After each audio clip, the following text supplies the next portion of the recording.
Bienvenue à l'un des aspects les plus sombres du christianisme, celui des tortures de l'Inquisition.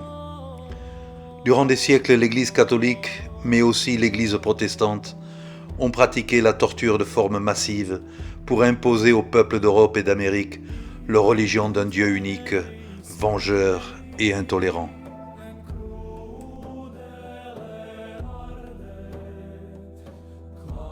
Ceci est l'écusson de l'Inquisition. La branche d'olivier à gauche représente la réconciliation supposée avec la foi catholique. Pour la croix chrétienne au milieu, il est bon de rappeler qu'elle aussi est un instrument de torture, hérité par contre de l'époque romaine. À droite, l'épée symbolise la lutte contre les hérétiques. Contrairement à une idée reçue, l'Inquisition espagnole n'a pas été la plus terrible, vu que dans des pays comme la France ou l'Allemagne, les atrocités chrétiennes ont dépassé largement celles de l'Espagne. L'Inquisition est d'ailleurs née dans le sud de la France, durant la croisade contre l'hérésie cathare. Voyons à présent quelques-uns de ces instruments de torture tant cruels. Il est clair que l'être humain au cours de l'histoire a fait preuve d'une capacité imaginative incroyable lorsqu'il s'agit de l'horreur.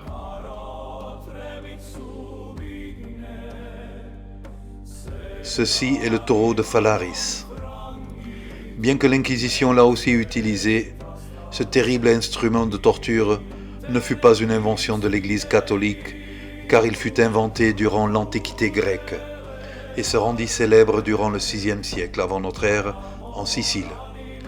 C'était un instrument atroce, car on introduisait la victime à l'intérieur et on la laissait cuire à petit feu.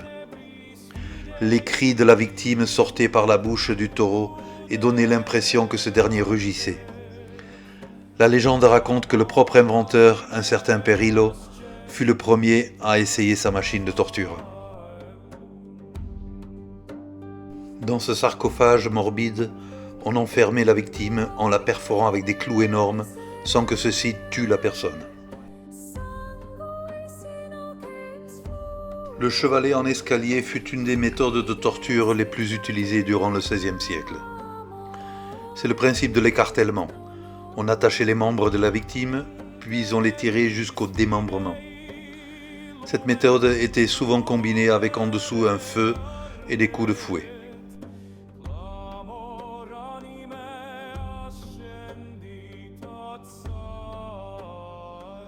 Ça, c'est le chevalet classique, où tout comme pour celui en escalier, on étirait les extrémités jusqu'à démembrer la victime.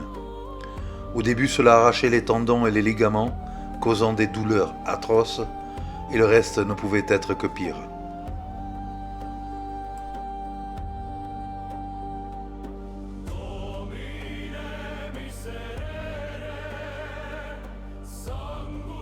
Et avec cet instrument, vous pouvez vous imaginer la douleur causée à chaque fois que la tête tombait à cause de la fatigue.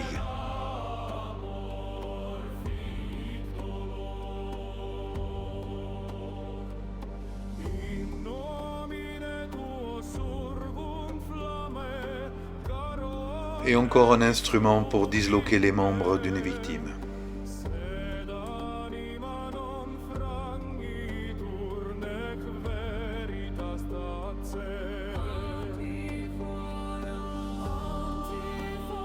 Et là, un arracheur de tétons.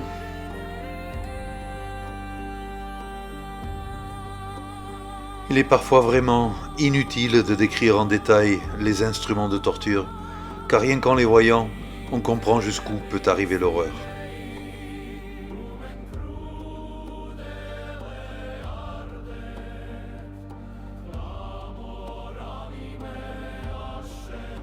Être obligé de porter en public ces masques ridicules, avec oreilles d'âne ou de porc, avait pour objectif de mettre à l'index les condamnés, principalement des femmes, et de les réduire au silence.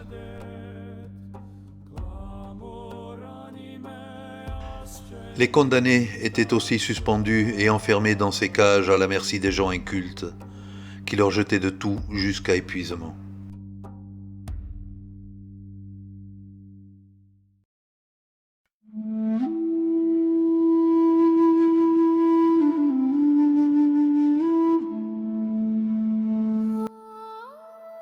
Et dans cet appareil, on enfermait les doigts de pied.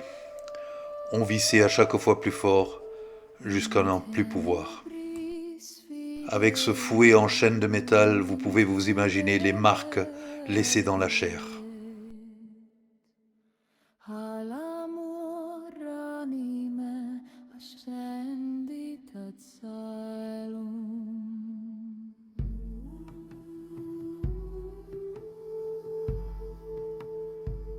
Et ça, on l'introduisait dans le vagin des femmes, puis on ouvrait le mécanisme, et ainsi elles étaient détruites de l'intérieur.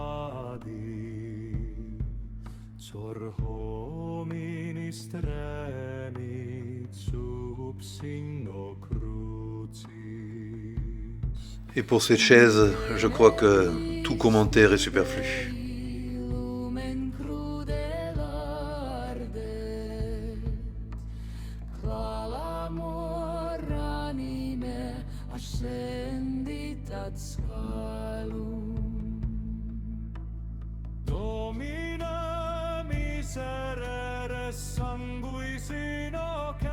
Le berceau de Judas était un instrument terrible. On l'introduisait dans l'anus sans pour autant tuer le condamné, car l'intention était de ridiculiser en public et de blesser souvent gravement la victime.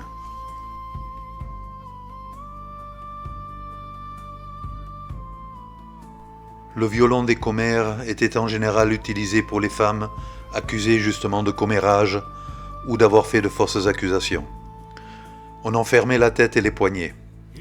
La torture dans ce cas était psychologique, car on cherchait à humilier les condamnés en public.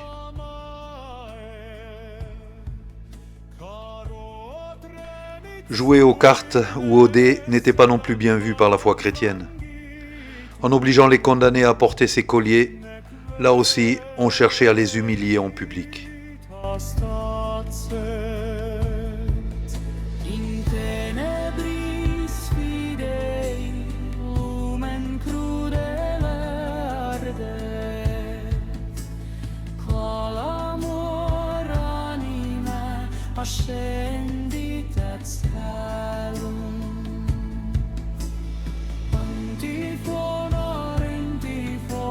L'écrase-tête.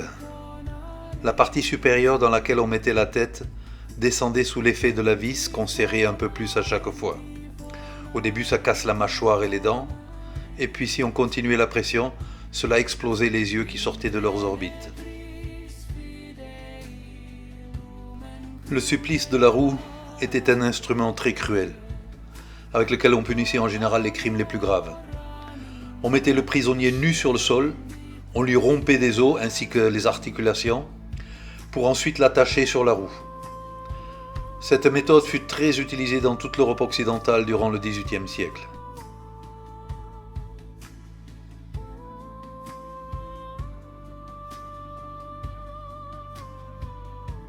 Le garrot, quant à lui, rompait les cervicales et en même temps étranglait la victime.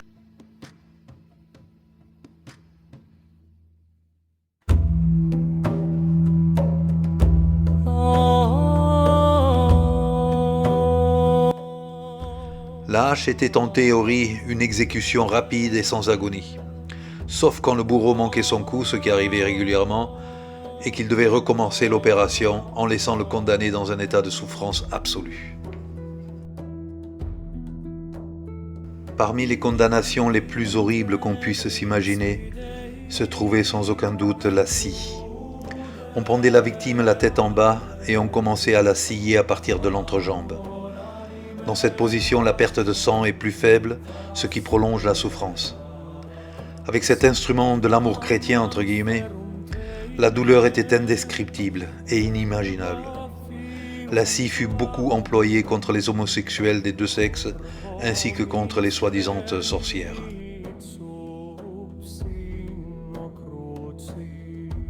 Et ça, c'est l'instrument de la torture de l'eau. On remplissait la victime avec de l'eau jusqu'à ce qu'il en explose.